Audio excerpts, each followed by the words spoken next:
මහාචාර්ය පරණ විතානත් නේ. පරණ විතානේ ඉතින් ගන්න කෙනෙක් පරණ විතානත් නේ.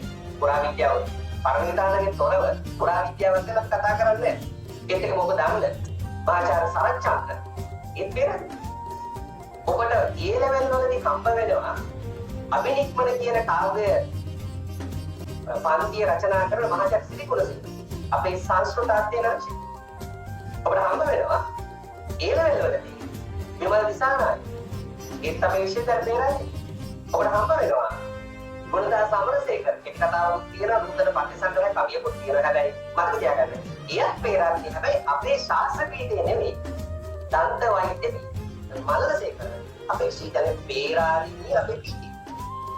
ඔබට හිතාගත්ත එක නේද? එවැනි විද්වතුන් වාසය කළ තැනකට තමයි ඔබ එන්නේ. ඒ වගේ විද්වතුන් පය ගහපු භූමියක තමයි ඔබ පය ගහන්නේ.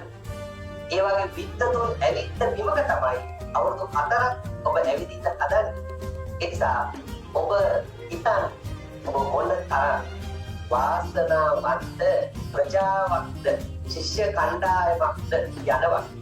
හන්තාන කන්ද ඒත් එක්කම මහවැලි ගඟ ඊට අමතරව සුන්දර කාලගුණ ඒත් එක්කම අපිට විද්‍යමාන වන්නා වූ සුවපර පරිසරය මේ සියලු දේවල් එක්ක පෙරදිනේ කියලා කියන්නේ සොඳුරු විශ්වවිද්‍යාලයක් සොඳුරු තෝතැන්න.